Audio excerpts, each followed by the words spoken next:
Hola, hola a todos, ¿cómo están? Espero que se encuentren muy bien. Bueno, en esta oportunidad vamos a hablar un poquito de la fisiología hepática y cómo hacemos para poder medirla en el laboratorio.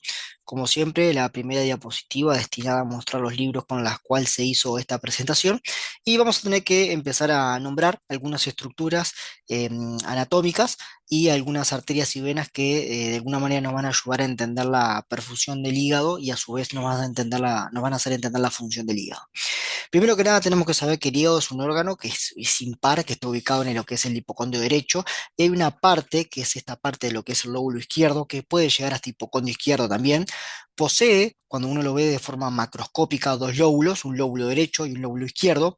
Ustedes ven que acá entra una arteria, que es la arteria hepática, y entra lo que es la vena porta, que la vena porta a su vez es la fusión de tres venas, que es la vena esplénica, lo que es la vena mesentérica inferior y lo que es la vena mesentérica superior.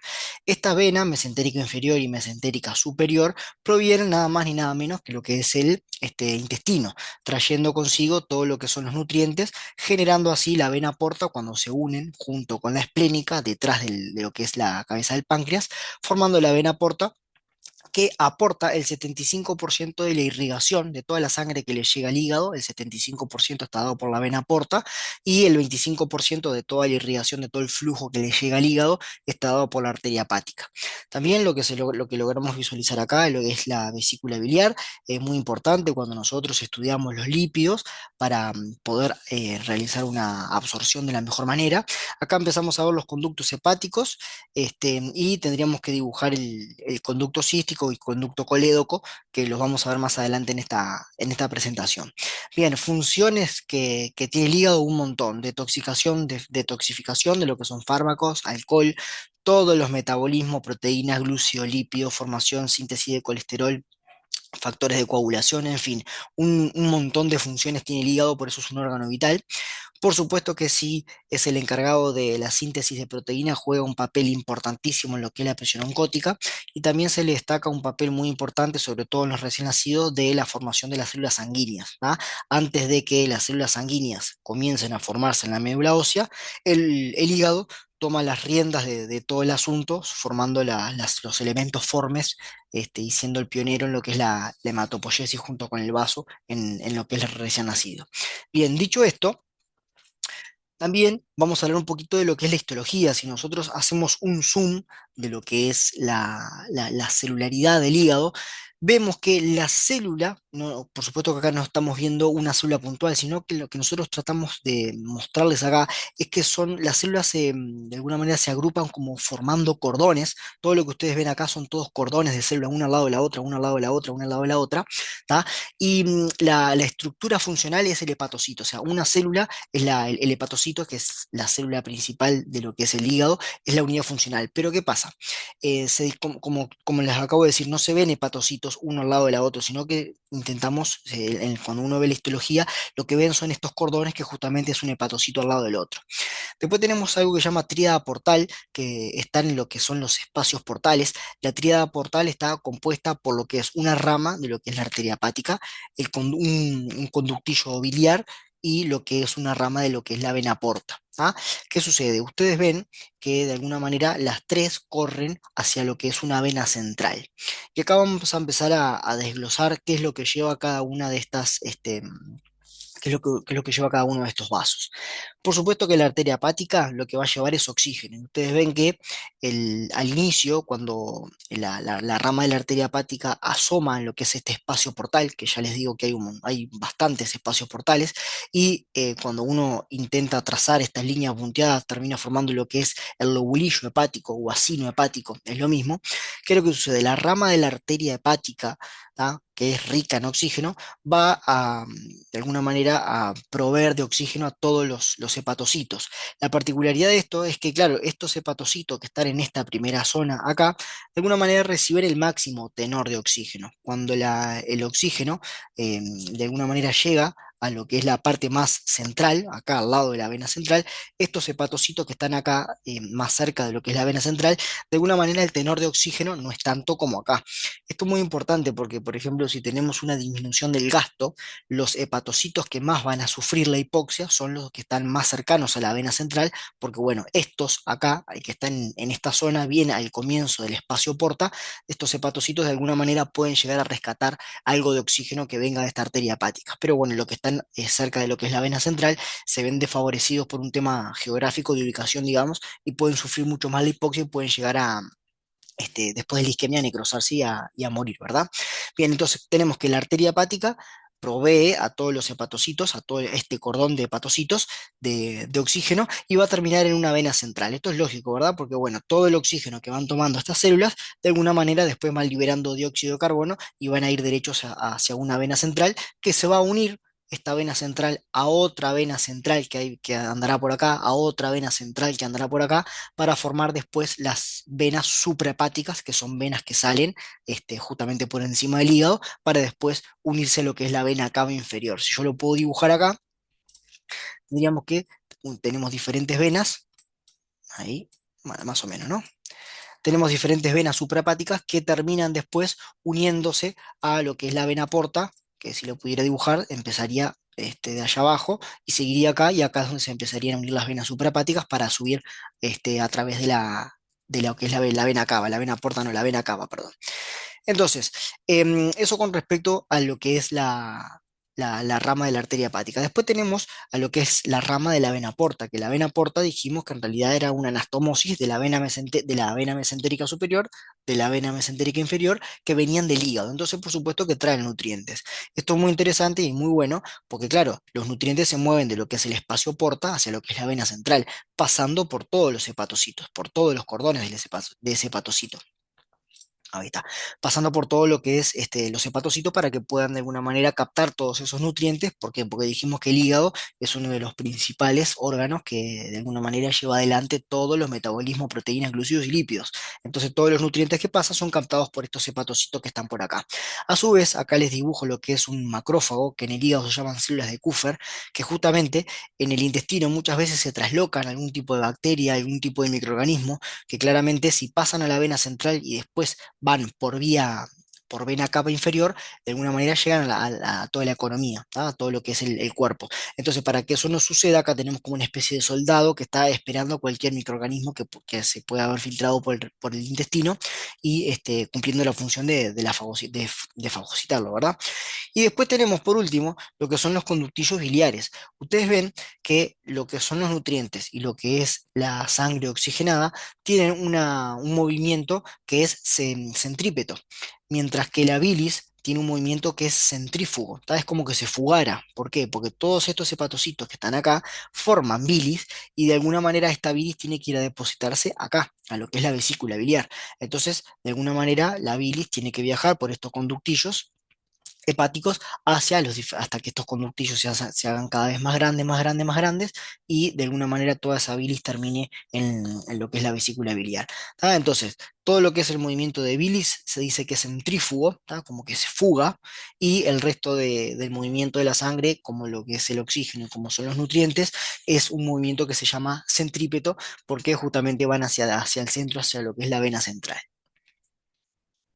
Esto es un poquito más de lo mismo. Acá lo que les quiero mostrar es que hay un momento, acá tenemos la arteria hepática, una rama de la arteria hepática, acá tenemos una rama de la vena porta y acá tenemos el conducto biliar. ¿Tá? Esto vendría a ser un espacio porta, esto otro, esto otro, esto otro y esto otro allá. Por acá están estas células de Kupffer que les mostraba anteriormente, encargadas de filtrar todo lo que puede haberse filtrado que no es necesario para el organismo y puede ser contraproducente como microorganismos. Entonces, tenemos que la arteria hepática tiene, esta rama de arteria hepática tiene una PO2 de 100 y la vena porta es justamente sangre venosa, tiene una PO2 mucho más disminuida. Entonces, ¿qué pasa? Llega un momento donde ustedes ven que se juntan, hay una mezcla. Y esto en realidad no está del todo bueno porque ustedes ven que el tenor de oxígeno que va a terminar de perfundir y de oxigenar a todas las células ya no es de 100, sino que es de la mitad, porque justamente viene con sangre mezclada que viene de la vena porta. ¿Tá? Es por eso que si aún tengo una disminución del gasto cardíaco por algo especial, no solo tengo que bancar que todas estas células estén con un tenor de oxígeno menor, sino que a su vez le va a llegar menos flujo. Entonces, como les había comentado, todas las células que están alrededor del espacio, de lo que es la vena central, terminan como sufriendo mucho más la hipoxia, todos estos acá, terminan sufriendo mucho más la hipoxia que estas células que están más cerca del espacio porta, donde se puede beneficiar de algo el oxígeno que les puede quedar. Entonces, ¿cómo evaluamos la función hepática? Primero tenemos que saber que ninguna prueba es específica del hígado, ¿tá? No es como la troponina que sabemos que está en el corazón, sobre todo la troponina I, la troponina T, que son cardioespecíficas. Del hígado no podemos decir que alguno de estos que nosotros vayamos a nombrar es específico del hígado. Es por eso que todos los resultados deben evaluarse en conjunto y por supuesto también si tenemos la chance de saber un dato clínico, muchísimo mejor, porque nos va a servir para cerrar el paciente y entender el diagnóstico. ¿Qué sucede? Em, lo que ustedes ven acá, muchas veces en la boleta, nos puede venir la solicitud para que nosotros en el laboratorio realicemos un funcional hepático o un enzimograma hepático. Cuando nos solicitan un funcional hepático, de alguna manera nos están pidiendo que cuantifiquemos la bilirrubina total, la directa, la indirecta, las proteínas totales y la albúmina. Por otro lado, ustedes se darán cuenta que si me piden un enzimograma hepático, voy a solamente a dosificar la actividad enzimática de justamente las enzimas más importantes, que en conjunto me dan una valoración bastante interesante de lo que es el hígado. En conjunto, no una sola. ¿Cómo se conforma el enzimograma hepático? Con la medición de la AST, de la LT, de la ALT, de la gamma GT, de la fosfatasa alcalina, de la colinesterasa y de la LDH. Ahora vamos a empezar a profundizar en cada uno de ellos para ver de qué me habla cada uno de ellos. Entonces, ¿qué sucede? No es específico del hígado ninguno de estos analitos que voy a medir, porque cualquiera de ellos puede estar alterado por alguna de estas enfermedades, por desnutrición, por una enfermedad inflamatoria intestinal, por una anemia hemolítica, por insuficiencia cardíaca. Todo esto puede de alguna manera estar con valores anormales, no solo porque el hígado ande mal, sino porque puedo tener alguno de estos trastornos. Es por eso que ninguna prueba es específica del hígado. Lo mismo vale para el enzimograma hepático. Cualquiera de estos órganos, de alguna manera, tiene un impacto en en la síntesis o utilización de estas enzimas. Entonces, riñón, corazón, músculo esquelético, páncreas, pulmón o la propia hemólisis puede de alguna manera moverme la aguja en más o en menos para cuando yo esté dosificando estas enzimas. Es por eso que, insisto de vuelta, ninguna prueba es específica del hígado. ¿Tá? Ya ven cómo utilizamos pruebas que no son específicas del hígado, ¿tá? Pero en conjunto nos dan una valoración bastante interesante. Ahora yo les voy a contar un poquito por qué. Pero no olvidar que también hay parénquimas que cuando están afectados también me pueden mover la aguja en alguno de estos analitos que vamos a medir. Entonces, si me piden funcional hepático, dosificamos esto. Si me piden enzimograma hepático, dosificamos esto.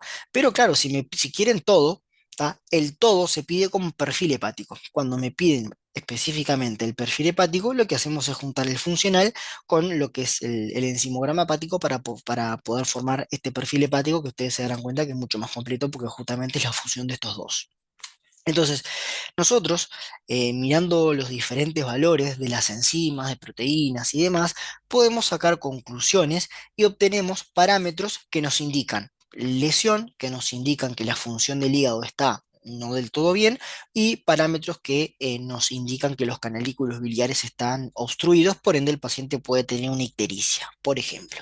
Entonces, ¿cuáles son los parámetros que a mí me ponen en la pista de que el paciente puede tener una lesión? Las enzimas, ¿tá? Y ahora vamos a entender por qué. ¿Cuáles son los parámetros que a mí me ponen en la pista de que la función del hígado no está del todo correcta? Acá se los dejo en amarillo: bilirrubina total, directa e indirecta, las proteínas totales, la albúmina, la colinesterasa. ¿Y cuáles son los parámetros donde yo empiezo a sospechar que esa ictericia de alguna manera proviene porque hay algún canalículo que está obstruido? Tenemos que pensar en la bilirrubina total también, a predominio de la directa, y vamos a ver que estas dos enzimas, la gamma GT y fosfatasa alcalina, también están aumentadas. ¿Ah? Esto tranqui que lo vamos a empezar a desglosar ahora en las próximas diapositivas. Otro parámetro que se puede medir de alguna manera y nos da un fiel reflejo de cómo está la síntesis hepática, cómo está el hígado, es el tiempo de protrombina. ¿Por qué? Porque todos los factores de la coagulación, que son proteínas, se sintetizan en lo que es el hígado. Entonces, si mi hígado no está funcionando correctamente, todo lo que es la síntesis de proteínas, por eso se sintetizan, por eso la proteína total es un parámetro de función, como este hígado no está funcionando bien, todo lo que es la síntesis de proteínas y los factores de la coagulación son proteínas, de alguna manera se va a ver trastocado y lo voy a ver con tiempos de protrombina alargados, ¿no? Como que el paciente coagula menos, si se quiere, y eso es porque tengo un hígado que no está funcionando correctamente. Una de las causas puede ser, no sé, el hígado cirrótico, alcohólico, el que ustedes quieran. Entonces, vamos a entrar a hablar un poquitito de por qué estas dos enzimas me ponen en la pista de que el hígado puede estar con un daño hepatocelular que se llama. Acá lo que les intento dibujar es las células en este cuadrado.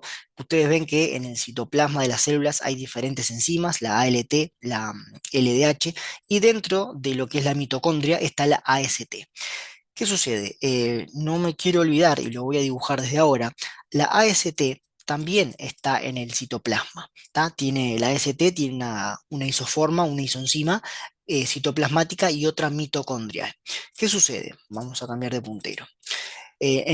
Acá les dibujo las células. En lo que es el verde está el canalículo biliar y lo que es rojo vendría a ser la rama de la arteria hepática que de alguna manera está llegando a lo que es la vena central. Entonces, ¿qué pasa?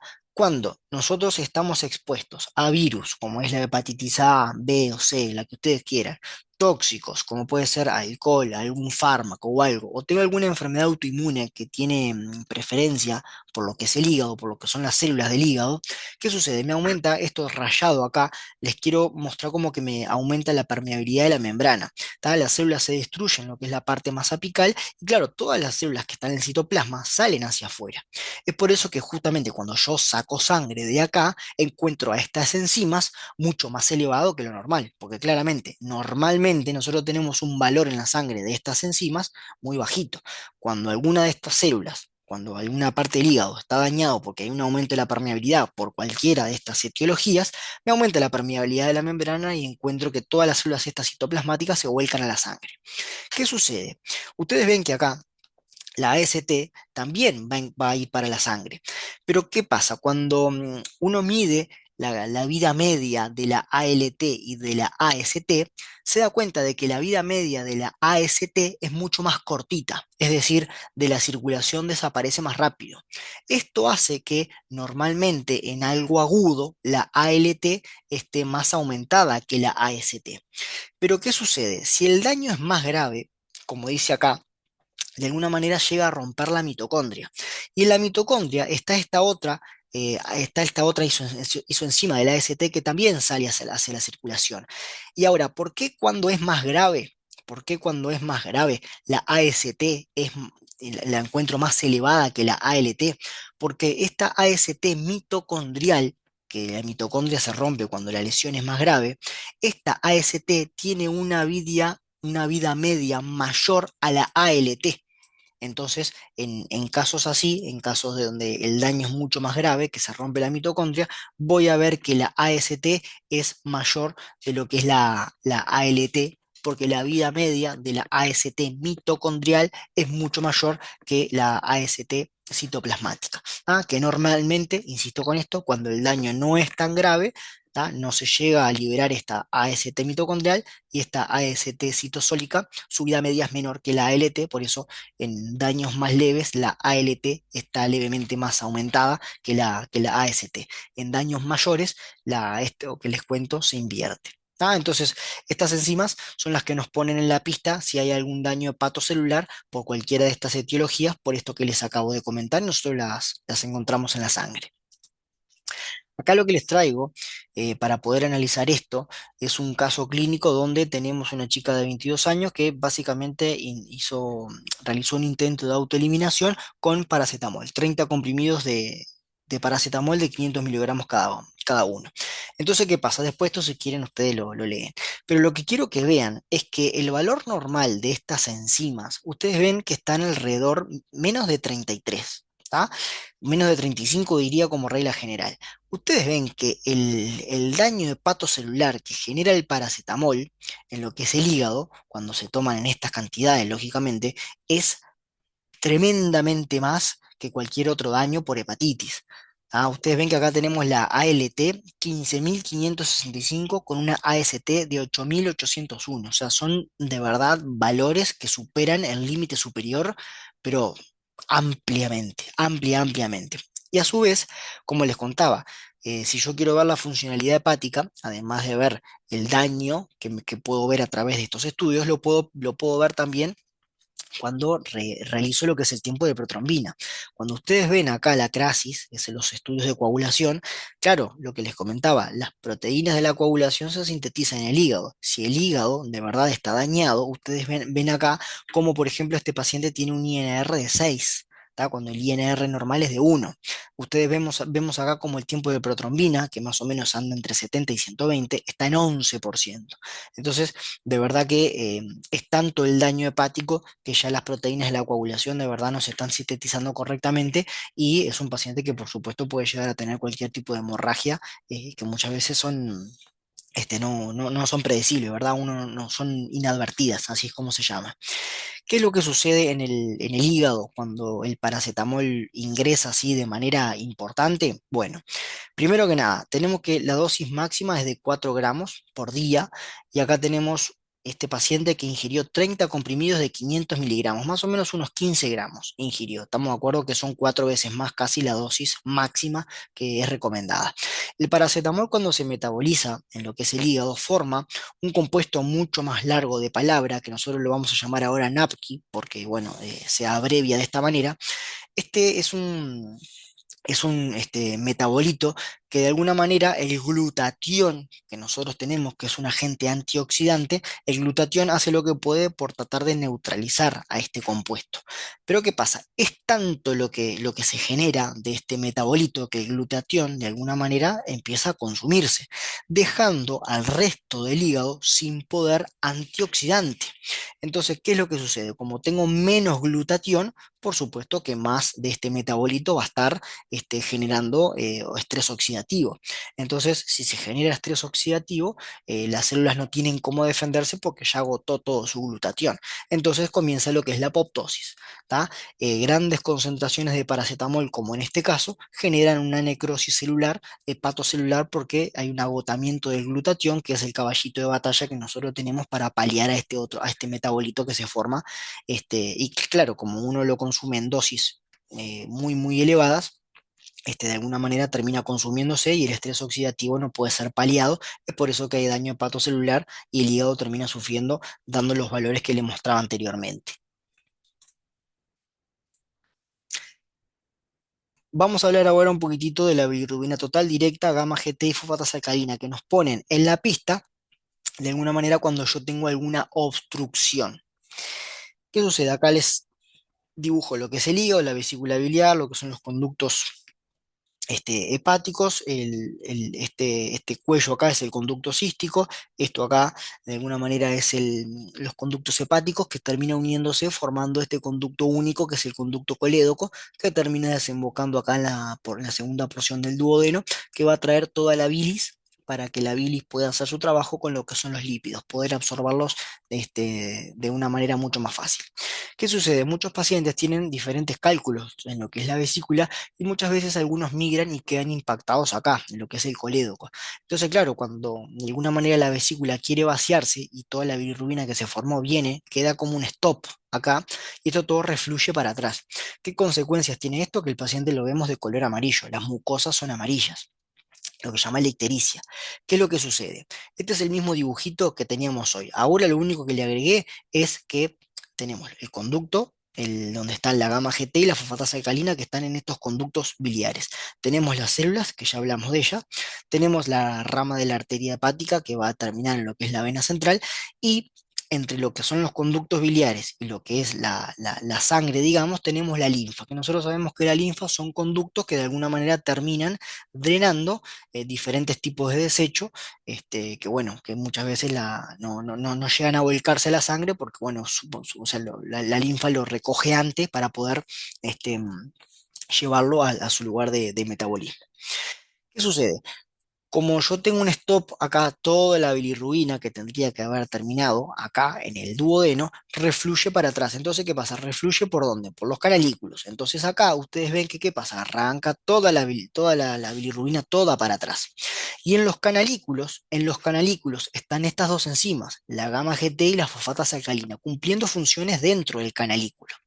Entonces, ¿qué sucede? Cuando refluye lo que es la bilis hacia atrás, de alguna manera desprende estas enzimas y estas enzimas terminan a la sangre porque se da una derivación, como dice acá, bilio-linfohemática. Antes de llegar a la sangre, pasa por la linfa y es una derivación bilio, porque obviamente viene de la bilis. Derivación bilio-linfohemática, y es por eso que nosotros, cuando tenemos estas dos enzimas elevadas, más la bilirrubina total a expensas de la directa, porque ¿qué pasa? La bilirrubina, esto lo vamos a estudiar cuando lo veamos metabolismo de la bilirrubina, pero la bilirrubina viene de manera indirecta, se conjuga en el hígado y está lista para poder verterse al duodeno. Entonces, ¿qué sucede? Me aumenta la bilirrubina total a expensas de la directa, ¿por qué? Porque ya está en la vesícula, ya pasó por el hígado, ya se conjugó, pero claro, como no puede salir por el duodeno, refluye todo para atrás junto con la bilis, me desprende las enzimas que están en los canalículos biliares y a su vez cuando yo mido la bilirrubina total veo que está aumentada a expensas de lo que es la bilirrubina directa. Vamos a ver que hay otras enfermedades que me dan bilirrubina total aumentada a expensas de la indirecta, pero esto lo vamos a ver más específicamente cuando hablemos del metabolismo de la bilirrubina. Acá simplemente estamos nombrando los analitos que de alguna manera me ponen en la pista a mí de que estoy frente a una obstrucción. En este caso dijimos total a predominio directa, gamma GT y fosfatasa alcalina por este dibujito que les acabo de mostrar acá a la derecha. Tenemos que recordar que la fosfatasa alcalina tiene diferentes isoformas. Tiene, el cuerpo genera fosfatasa alcalina en todos estos parénquimas. La placenta genera fosfatasa alcalina. El riñón genera fosfatasa alcalina. El hueso, en un adolescente que está creciendo, genera fosfatasa alcalina. Y el hígado genera fosfatasa alcalina. Entonces, lo interesante de esto es que si a mí me muestran un resultado de una fosfatasa alcalina sola, pelada, es muy difícil para mí si estoy frente a una obstrucción, si estoy frente a un adolescente, o si estoy frente a una paciente que está embarazada. Porque para poder interpretar los resultados debo tener un dato clínico y debo tener un contexto, ¿tá? Donde de alguna manera a mí me permita sacar conclusiones. Si a su vez ustedes me dicen que también la gamma GT está elevado, bueno, acá yo ya puedo llegar a presuponer que el paciente tiene una obstrucción, porque me hago la pregunta, ¿por qué la gamma GT va a estar aumentada en un adolescente?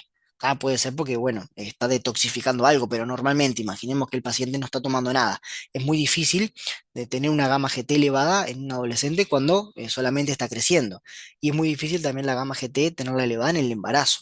¿Tá? Entonces, cuando uno le dan un dato clínico y lo correlacionamos con otras enzimas, es como mucho más fácil poder presuponer qué es lo que tiene el paciente. A su vez, lo mismo pasa con la gamma GT. Esta gamma GT es una enzima que ayuda a la detoxificación de los fármacos y del alcohol. Entonces yo la puedo encontrar en sangre elevada, no solo porque tengo una obstrucción biliar, sino porque, bueno, es un paciente alcohólico crónico o es un paciente que está tomando fármacos y la voy a encontrar elevada también, porque ya sea la detoxificación de fármacos y ya sea también lo que es el consumo de alcohol, hace que de alguna manera se induzca la formación de esta enzima y la encuentre elevada en sangre. Entonces, insisto con esto, es muy importante valorar el contexto del paciente para poder realizar alguna conclusión. Es por eso que la gamma GT de alguna manera la vamos a correlacionar con la fosfatasa alcalina, porque son las dos que cuando yo pienso en obstrucción, son las dos que están en el canalículo. ¿Qué es lo que tenemos acá?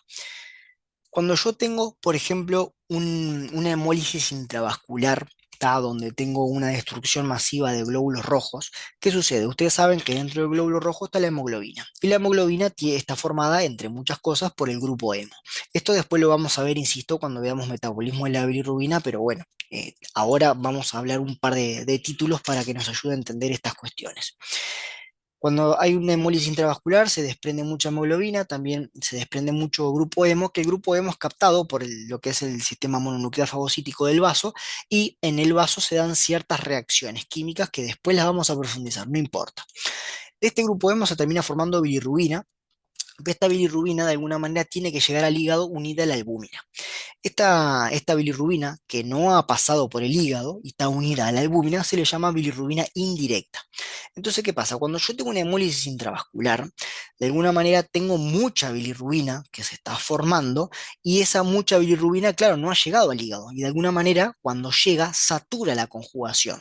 Entonces voy a encontrarme con este tipo de resultados. Voy a tener una bilirrubina total elevada porque justamente tengo una destrucción constante y sé que la destrucción de glóbulos rojos tiene como consecuencia aumento de la bilirrubina indirecta. ¿Y qué sucede? Cuando llega al hígado, no da abasto porque se satura la conjugación y voy a tener bilirrubina total elevada a expensas de la indirecta. ¿Ah? A diferencia de lo que es la obstrucción, que voy a tener una bilirrubina total aumentada a expensas de la directa. Por esto que les comentaba, que ya pasó por el hígado, ya se conjugó y está toda en la vesícula biliar que se encuentra con este stop y refluye todo para atrás. ¿Tá? En este caso les muestro cómo, o mejor dicho, les muestro en qué enfermedades podemos tener una bilirrubina total a expensas de la indirecta. Bueno, una de ellas es la hemólisis intravascular. Esto, insisto, lo vamos a ver más tranquilo en el metabolismo de la bilirrubina. Vamos a analizar esta fórmula, qué es lo que pasa y demás. Pero bueno, me parecía interesante que si les hablaba de bilirrubina total aumentada a expensas de directa, también estaba bueno darles un ejemplo de cuando la bilirrubina total está aumentada a expensas de la indirecta. Y este es el caso de la hemólisis intravascular. Vamos a hablar ahora de los parámetros que a mí me ponen en la pista de cómo está la funcionalidad hepática. Y proteínas totales y albúmina son como los dos, no les digo principales, pero sí fuertemente asociados a daño hepático. ¿Qué sucede? Todas las proteínas y toda la albúmina son de síntesis hepática. Ya aprendimos en su momento también cuando hablamos de proteínas plasmáticas que la albúmina es la principal determinante de la presión oncótica que hace que el agua quede dentro del intravascular. Por supuesto que esto me favorece a que yo no tenga edemas. ¿Qué sucede? Cuando nosotros tenemos algún daño hepático, por supuesto que la síntesis de proteínas totales y de albúmina cae en lo que es en sangre. Entonces cuando yo la mido, las tengo por debajo del valor de referencia. Este es el valor de referencia de las proteínas totales. ¿Qué sucede? Cuando nosotros tenemos una caída de la albúmina, nosotros ya podemos presuponer que el daño en ese hígado ya es mayor de 21 días. ¿Por qué? Porque es justamente la vida media de la albúmina. Entonces, si yo tengo un daño hepático y no tengo nada renal ni nada que me explique por una albúmina descendida, como es la de nutrición, como son la enfermedad inflamatoria intestinal y demás, nada que me explique otra causa de hipoalbuminemia, yo puedo presuponer que el parénquima afectado es propiamente el hígado y puedo presuponer que ya es algo crónico porque ya hace más de 21 días. ¿Tá? ¿Por qué? Porque 21 días es la vida media de la albúmina. Si la albúmina está disminuida, ya sé que el problema es de más o menos de 3 semanas, un poco más de 3 semanas. ¿Por qué es importante la albúmina? Bueno, porque es un transportador universal de todos estos tipos de analitos que nosotros también nombramos cuando hablamos de la albúmina y qué es lo que transportaba. Y acá en realidad les dejo todas las proteínas que se sintetizan en el hígado y su vida media, ¿tá? Ustedes se darán cuenta que la albúmina es como nuestro caballito de batalla para ver si es algo crónico o agudo, porque justamente si está disminuida en ausencia de otra patología que me explique la hipoalbuminemia, nosotros podemos presuponer que 21 días ya hace que el problema se instaló en el hígado y bueno, después tendríamos que buscar la etiología, ¿verdad? Después tenemos la colinesterasa. Colinesterasa o acetilcolinesterasa nosotros tenemos de dos tipos. Una que está en el sistema nervioso central y otra que está en el plasma, en la sangre, y es la sintetizada por el hígado, que es la que nos interesa a nosotros. ¿Qué función tiene la colinesterasa? Hidroliza lo que es la acetilcolina. ¿Qué pasa? La acetilcolina nosotros vamos a estudiar ahora que está en la placa motora, es decir, me ayuda a lo que es la motricidad, a poder moverme, a la contracción muscular. Pero ¿qué pasa? Si yo tengo mucha acetilcolina en la placa motora, de alguna manera estaría como siempre rígido. La acetilcolinesterasa o colinesterasa viene de alguna manera a degradar a la acetilcolina para que justamente los músculos puedan relajarse. Hay diferentes trabajos como, por ejemplo, la agricultura, ¿ah? Todas las personas que trabajan en el campo que utilizan diferentes pesticidas, diferentes insecticidas que tienen un compuesto que se llama órgano fosforado, que el órgano fosforado lo que tiene de particularidad que inhiben a esta colinesterasa. Entonces, si a mí me inhiben la colinesterasa, no puedo cortar acetilcolina. Entonces, la acetilcolina va a estar cumpliendo sus funciones en más y me va a dar síntomas característicos de que justamente la acetilcolina está en más y eso se llama síndrome colinérgico, que ahora se los voy a mostrar en una tablita. Entonces, ¿qué pasa? Cuando yo sospecho de que tengo la colinesterasa disminuida por órganos fosforados, ¿qué hago? La mido en el laboratorio. Y justamente la actividad enzimática, si está en menos, me sirve como indicador de que el paciente estuvo expuesto a los insecticidas. ¿Ah? Entonces, esto es lo que yo les traigo, esto es lo que yo les traigo. Acá lo que les trato de dibujar es una sección de médula que el sistema nervioso autónomo parasimpático, de alguna manera, parasimpático no, vamos quedando con el sistema nervioso autónomo, libera acetilcolina. ¿Para qué? Para de alguna manera ir a los músculos y al músculo estriado y lo que es el músculo liso para favorecer su contracción. ¿Qué pasa? Ustedes ven acá, y voy a hacer un poquito de zoom, algunas de las funciones que tiene la acetilcolina. Por ejemplo, vamos acá, en las glándulas salivales aumenta la secreción de potasio y de agua. Nosotros tenemos que pensarlo así. Nosotros cuando comemos, de alguna manera predomina más el sistema nervioso parasimpático. ¿Tá? Cuando uno come, normalmente está tranquilo, no está pronto para correr. ¿Tá? Entonces, el sistema nervioso parasimpático aprovecha que con la acetilcolina empieza a estimular diferentes glándulas para que justamente se pueda dar una digestión mucho, mucho mejor. Entonces, las glándulas salivales, cuando la acetilcolina se une a ellas, aumenta lo que es la secreción de lo que es potasio y agua. Si vamos, por ejemplo, al estómago, aprovecha y, claro, cuando uno está relajado, está comiendo, estimula la motilidad y el tono de lo que es el estómago. Estimula lo que es la secreción de ácido gástrico, estimula todo lo que tiene que ver con el intestino, ¿tá? Estimula todo lo que tiene que ver con la secreción de todas las glándulas intestinales, estimula lo que es la vesícula biliar. Ustedes se dan cuenta de que cuando uno está en reposo, el efecto parasimpático en lo que es el sistema digestivo es bastante interesante de la acetilcolina. Ahora, ustedes fíjense que también la acetilcolina tiene el sistema nervioso autónomo inerva lo que es el corazón. ¿Qué es lo que hace la acetilcolina en el corazón? Disminuye la frecuencia cardíaca. Ustedes saben muy bien que el sistema nervioso simpático estimula la frecuencia cardíaca y quien lo frena es el sistema nervioso parasimpático, que en este caso utiliza acetilcolina. ¿Para qué? Para disminuir la frecuencia cardíaca. Si ustedes también ven, disminuye lo que es la velocidad de conducción, es decir, me genera lo que es una bradicardia. ¿Qué pasa? Todo esto, por suerte, siempre está de alguna manera regulado. ¿Qué pasa cuando... Opa, se me fueron la diapo. ¿Qué pasa cuando la acetilcolina es de alguna manera digerida por la colinesterasa? Esto se regula y lo que estaba estimulando la acetilcolina de alguna manera lo deja de hacer. Pero si yo no tengo colinesterasa, porque tengo una contaminación por órganos fosforados, ¿qué sucede? La acetilcolina está en más y todo lo que les conté aumenta. Entonces, ¿qué es lo que vamos a tener? Por ejemplo, a nivel del corazón, vamos a tener una disminución de la frecuencia cardíaca, una bradicardia. ¿Qué es lo que vamos a tener a nivel de lo que es la glándula y, y intestino y demás? Vamos a tener una diarrea porque aumenta la motilidad y el tono. Vamos a tener, por ejemplo, una miosis. Si ustedes ven acá, no les conté, pero ¿qué pasa? En el ojo tiene la particularidad de generar una contracción la acetilcolina. Entonces, claro, cuando yo tengo mucha acetilcolina, uno ve los ojos de los pacientes y la pupila es puntiforme. Eso es una pupila miótica. Entonces, ¿qué genera el síndrome colinérgico? Miosis, diarrea, rinorrea y cialorrea. ¿Por qué? Porque si ustedes ven acá, una de las cosas que también estimula la acetilcolina son las glándulas bronquiales. ¿Tá?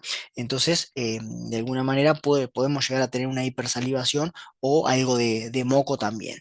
Entonces, acá glándulas salivales, secreción de agua y potasio, explicándome lo que es la cialorrea.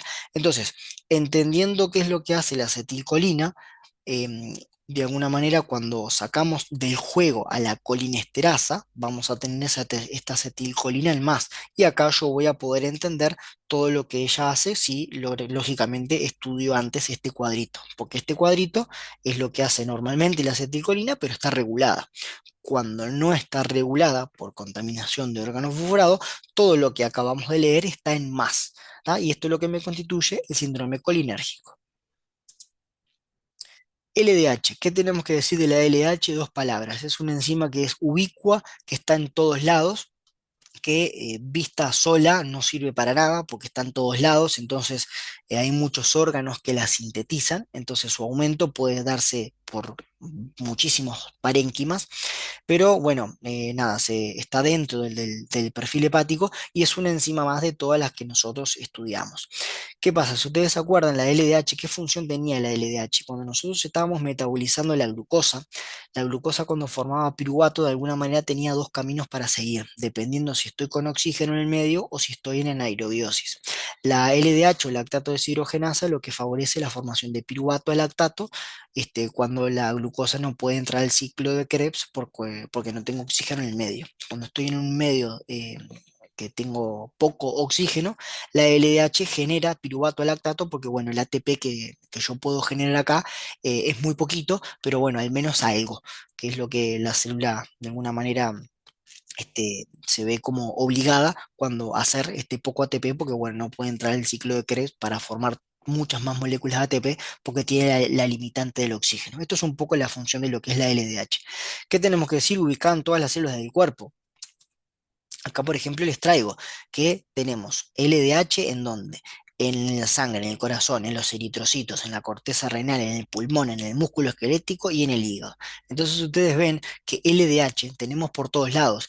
Después la LDH tiene diferentes isoenzimas que se las numeraron del 1 al 5 dependiendo de quién se encontró primero y quién se encontró última. Pero bueno, como les traigo acá el libro es altamente inespecífica, no es específica para daño en ningún órgano en particular, es por eso que se asocia a la AST, ALT, CK, pero bueno, lo que sí se vio que tenía como de alguna manera un factor, era como un factor pronóstico importante en lo que son los pacientes con mieloma múltiple cuando estaban con un tratamiento, ¿tá? Pero después de verdad que no nos sirve para mucho si la vemos solita y todavía verla en un contexto tampoco nos aportaría mucho porque ustedes ven que está en todos lados. Vamos a hablar un poquito de las hepatitis. ¿Qué pasa? Acá imagínense que es el virus A, B, C, y esto va a pasar, les voy a contar un poquitito lo mismo que les conté más anteriormente, cuando la célula podía ser atacada por virus, por una enfermedad autoinmune o por alcohol. Pero acá les quiero mostrar cómo uno comienza a ver la relación entre la AST y la ALT dependiendo de la etiología. ¿Qué pasa? Cualquier virus que llegue e ingrese a lo que es la célula, comienza todo lo que es la destrucción, aumenta la permeabilidad de la membrana y todas las enzimas comienzan a liberarse. ¿Qué sucede? Como habíamos hablado, si el daño es importante, se rompe la membrana mitocondrial y también sale a la sangre lo que es la AST. Entonces, acá por ejemplo les traigo un perfil hepático de una paciente que tiene una infección vírica por virus B, ¿tá? Por una hepatitis por virus de la hepatitis B. ¿Qué es lo que vemos acá? Una bilirrubina total elevada a predominio de la directa. Pero sobre todo quiero que se fijen acá que tenemos una TGO, es la GOT es la AST, ¿tá? Es exactamente lo mismo, que tenemos 1540 y la TGP o lo que es la ALT 1915. Cuando uno hace esta fórmula AST dividido ALT o que es lo mismo TGO o dividido TGP, se da cuenta que en algo agudo, ¿tá? Donde lo primero que sale son las enzimas citoplasmáticas. Yo acá les dibujé la AST que salía de la mitocondria, pero imagínense que esta AST es citoplasmática. Nosotros lo que dijimos era que si esta AST era citoplasmática, su vida media de alguna manera era menor. Entonces, claro, como su vida media es menor, cuando yo la cuantifico en sangre, voy a encontrar menos actividad enzimática. Y cuando hago esta relación, agarro el valor de la AST y dividido por el valor de la ALT, me encuentro que siempre cuando es algo agudo, ¿tá? Voy a encontrar dos cosas. Cuando es algo agudo, sobre todo por virus, voy a encontrar que los valores más o menos andan cercanos a 1000 unidades internacionales y cuando yo hago esta fórmula siempre es menor a 1. ¿Ustedes se acuerdan la fórmula la fórmula no? ¿Se acuerdan este, el caso del paracetamol, donde teníamos unas transaminasas y una de ellas era de 15.000? Yo ya ahí no pienso en virus, porque el virus más o menos ustedes ven que andan entre 1000, 2000. Esto ya era 15.000, acá el daño es más importante. Entonces, como concepto, los virus también me aumenta la permeabilidad de la membrana, tienen la particularidad de alguna manera de que esta relación AST-ALT siempre es menor a 1, acá se los muestro con el ejemplo, más o menos andan alrededor entre 1000 y 2000 unidades internacionales los valores de actividad enzimática. ¿Y por qué aumenta la bilirrubina total y la bilirrubina directa? ¿Qué pasa? El hígado en algún momento, este hepatocito está conjugando lo que es la bilirrubina indirecta, la está pasando a directa, pero llega un momento que es tanta la inflamación que los propios canalículos biliares, por la inflamación, se obstruyen, pero ya tienen la bilirrubina conjugada. Es por eso que vemos que claro, como están todos los canalículos obstruidos, no puede pasar esa bilis a lo que es la vesícula biliar. Entonces refluye todo para atrás, dándome un aumento de la bilirrubina total a predominio de la directa, claro, porque ya pasó por el hepatocito, ya se pudo conjugar. El tema que no pudo salir porque de alguna manera tengo un aumento de edema en lo que es el propio parénquima hepático que hace que todo refluya para atrás. ¿Qué pasa cuando tenemos daño por alcohol? El daño por alcohol es distinto al daño que generan los virus, porque ¿qué sucede? Si el alcohol es crónico, la cantidad de actividad enzimática que nosotros vamos a encontrar no es ni cerca de 1000, ni de 1500, ni 2000, sino que va a andar entre 300 y 500 unidades internacionales.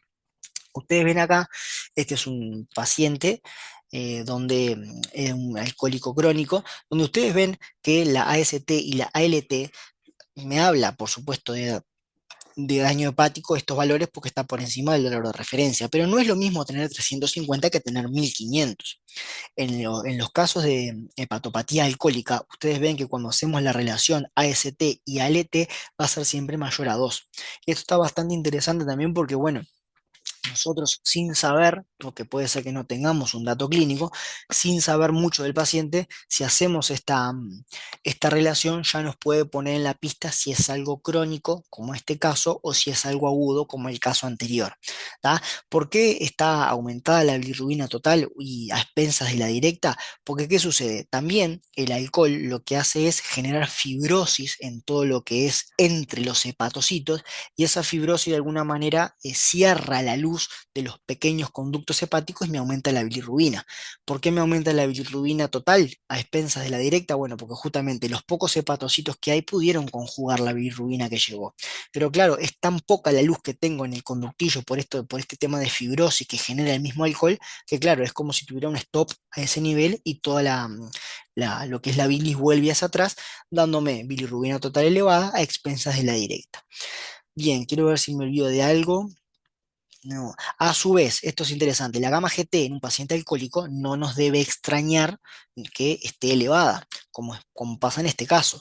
Ustedes me podrán decir, bueno, pero me dijiste que la gamma GT también estaba elevada, o sea, se elevaba cuando teníamos una obstrucción en el canalículo. Sí, es verdad, pero no se olviden que también les comentaba que aumenta para detoxificar fármacos y alcohol.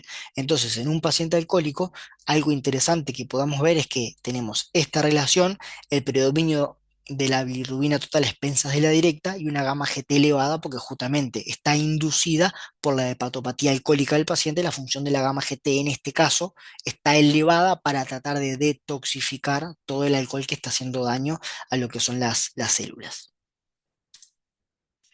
Entonces, esto a modo de dato y creo que es la última diapo. Después todo esto lo van a poder complementar bien con el teórico de lo que es metabolismo de la bilirrubina que viene después de este.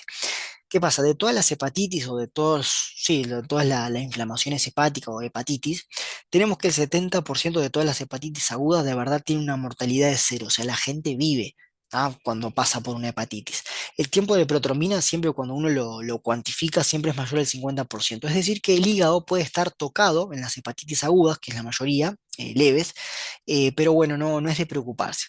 Hay un porcentaje, que es el 25%, que se cataloga como hepatitis aguda, que es grave porque de alguna manera ya el tiempo de protrombina me cae por debajo del 50% y por supuesto que me predispone a diferentes tipos de sangrados. Ya este hígado, no solo la síntesis de la coagulación, no está pudiendo sintetizar los factores de la coagulación, sino que muy probablemente tenga menos proteínas, menos albúmina, ya es un hígado bastante tocado, donde justamente la mortalidad se eleva un 10%, a un 10%.